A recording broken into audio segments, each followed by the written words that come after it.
তোমরা জানো যে আমি স্টক মার্কেটে কাজ করি, প্রত্যেকদিন তোমাদেরকে লাইভ আপডেট দিয়ে থাকি। তো মার্কেট কিরকম কি হয়, বেশিরভাগ আমি গ্লোবাল মার্কেট নিউজগুলো দিয়ে থাকি। তো তোমাদের প্রচুর পরিমাণে আমাকে ভালোবাসা দিয়েছো। এক একটা ভিউজ 5,000, 10,000, 20,000, 26,000, 28,000।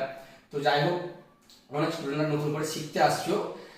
স্টক মার্কেট আসলে যে প্রফিট হবে তা নয়, ঠিক আছে? আগে তোমাকে লার্নিং করতে হবে, তারপরে তোমাকে আর্নিং করতে হবে। অনেকজন বলছে যে স্যার আমার এত টাকা লস হয়ে গেছে, এত টাকা এত পরিমাণ বেশি পরিমাণ হয়ে গেছে। বলছি জাস্ট একবার নিজের দিকটা ভাবো যে না, এত পরিমাণ লস হওয়ার আমার লস নেওয়ার ক্ষমতা নেই, আমি কিন্তু বারবার কেন এত লস নিচ্ছি?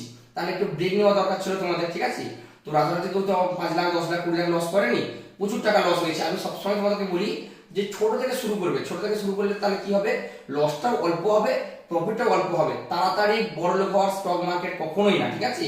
এই যেমন এখন মার্কেট প্রচুর পড়ছে, ধরুন কেউ পুরো স্টক 100 টাকা দিয়ে কিনে রেখেছে, আমরা কিছুদিন পরে আরো মার্কেট কিছুটা পড়লে তখন আমরা সেই স্টকটা 50 টাকা দিয়ে কিনতে পারবো। তাহলে কোনো ব্যক্তি যখন 100 টাকা থেকে একটা স্টক কিনেছে, শেয়ার কিনেছে, আমরা তাহলে সেই স্টকটাই কিনবো দুটো, 50 টাকা করে, 100 টাকা করে। তো তোমাকে বুঝতে হবে সবসময় বটমে কিনতে হবে, টপে সেল করতে হবে। এই নয় যে আমি পারফেক্ট হয়ে যাব, কিন্তু 50 টাকা যদি 60 টাকাও হয়, তবুও তো একটা শেয়ারের দাম তাহলে আমরা পাবো কিছুটা পরিমাণ বেশি। ধরুন কেউ 100 টাকা দিয়ে কিনেছে, আমরা সেই শেয়ারটাই 60 টাকা দিয়ে কিনবো, তবুও তো আমাদের মার্কেটে যখন উঠবে প্রফিট আসবে। তো তাড়াহুড়ো করে কখনো মার্কেটে কাজ করতে যাবে না। আর বিশেষ করে আমি বেশ কিছু দিন দেখতে পাচ্ছি যে আমার স্টক মার্কেটে যে সমস্ত আমি ভিডিওগুলো ছাড়ি, তার মধ্যে প্রচুর জন তোমরা কমেন্টে ফোন নাম্বার দিচ্ছ। বিশ্বাস করো, কোনো ছাত্র এবং ছাত্রী কমেন্টে ফোন নাম্বার দেবে না, কারণ ওই সমস্ত কমেন্টে ফোন নাম্বার দিয়ে যে সমস্ত গুলো ফ্রড কোম্পানি আছে, যে সমস্ত কলকাতা বলুন বা অন্যান্য, তাদের কায়দা হচ্ছে কোর্স বিক্রি করে খাওয়া। তো আমাকে বিশেষ করে ভগবান যা দিয়েছে, আমার কোর্স বিক্রি করে খেতে হয় না। সোমবার থেকে শুক্রবারে আমার প্রফিট একটা ভালো হয়ে যায়। তোমরা ভালোবেসে যেটা দাও, এবং আমি সামান্যতম, ঠিক আছে, এরকম কোনো ব্যাপার নেই। তোমরা মেইনলি শিখবে, সবসময় শিখবে যে যেটা হোক থেকে আমরা শিখবো, সেটা যাই হয়ে যাবে, যতক্ষণ না শেখো ততক্ষণ জানো। শেখার নাম করে প্রচুর প্রচুর পরিমাণে টাকা দিতে হচ্ছে, এবং আরো তাদেরকে শেষ করে দেওয়া হচ্ছে, ঠিক আছে? তো এমন নয় যে তোমরা প্রচুর পরিমাণ টাকা দিয়ে কোর্স করবে। জাস্ট ভেবে দেখবে, এত পরিমাণ যদি টাকা দিয়ে তোমরা কোর্সই করতে থাকো, তাহলে তোমরা কি পয়সা নিয়ে শিখবে? আমাদের কাছে আছে তো 10,000, 20,000, 30,000 টাকা। যদি তোমরা 20-30,000 টাকা দিয়ে কোর্সই করো, তাহলে আদৌ কি তোমরা সেই মার্কেট টিকে রাখতে পারবে? তো বিশ্বাস করো, তোমরা সবসময় 500 টাকা দিয়ে কাজ শুরু করবে, 1,000 টাকা দিয়ে শুরু করবে, কিন্তু এই যে 10,000, 20,000 দিয়ে কোর্স করছো, এই জিনিসটা করতে যাওনি। আমার কমেন্টে যারা যারা ফোন নাম্বার দিয়েছিল, আজকে আমার একটা স্টুডেন্ট বলছিল, স্টুডেন্টের নাম তোমাকে বলছি, দেখো স্টুডেন্টের নাম হচ্ছে তোমার, স্টুডেন্টের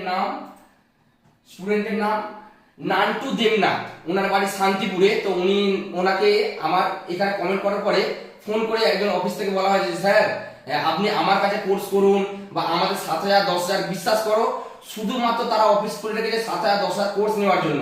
তো তোমরা কেউ কমেন্টে ফোন নাম্বার দেবে না, ডাইরেক্টলি আমাকে হোয়াটসঅ্যাপ করতে পারো, কিংবা আমাকে ইনবক্স করতে পারো, ঠিক আছে?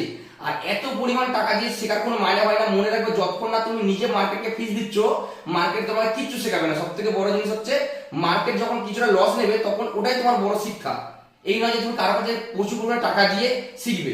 বিশ্বাস করো, আমরা মধ্যবিত্ত বাড়ির ছেলে, আমাদের কাছে 5,000, 6,000 টাকা অনেক টাকা। তো 10,000, 20,000 টাকা ফিস দেওয়ার আগে তুমি মার্কেটে শিখবে 2,000 টাকা দিয়ে, সেটা লস হলে সেই শিক্ষাটা অনেক বড় শিক্ষা। তো যাই হোক, আমি আজকে সন্ধ্যাবেলা তোমাকে ভালো কিছু গ্লোবাল মার্কেটের নিউজ দেবো, ভালো নিউজ আছে, ঠিক আছে? তো আমি চাইবো সবাইকে, তোমরা আমার কমেন্টে কেউ ফোন নাম্বার দেবে না, ডাইরেক্টলি ইনবক্স করো, নিজে থেকে শেখো। আমার কাছে শিখতে হবে তার কোনো মানে নেই, কিন্তু ছোট জায়গা থেকে শিখবে। সবসময় বলছি, বড় জায়গায় গেলে যে বড় প্রফিট হবে তা নয়। বড় জায়গায় গেলে তোমাকে হাত ধরে শেখাবে না, বড় জায়গায় গেলে 100 জন বসে থাকবে, সেখানে কোনো প্রশ্নও করতে পারবে না। তো নিজে থেকে শেখো, যেখানে শিখবে ছোট জায়গা থেকে শিখবে, এবং যারা সেখানে একবার ছেড়ে 100 বার বলতে পারো, ঠিক আছে? তো যাই হোক, আজকে মঙ্গলবার ছিল, মার্কেট বন্ধ ছিল, তো আমি সব পুজো করে করলাম। আমি মঙ্গলবার পুজোও করি, বৃহস্পতিও করি। তো তোমাকে ঠাকুরের উপরে বিশ্বাস রাখতে হবে, ভরসা রাখতে হবে, নিজের প্রতি ভরসা রাখতে হবে, ঠিক আছে?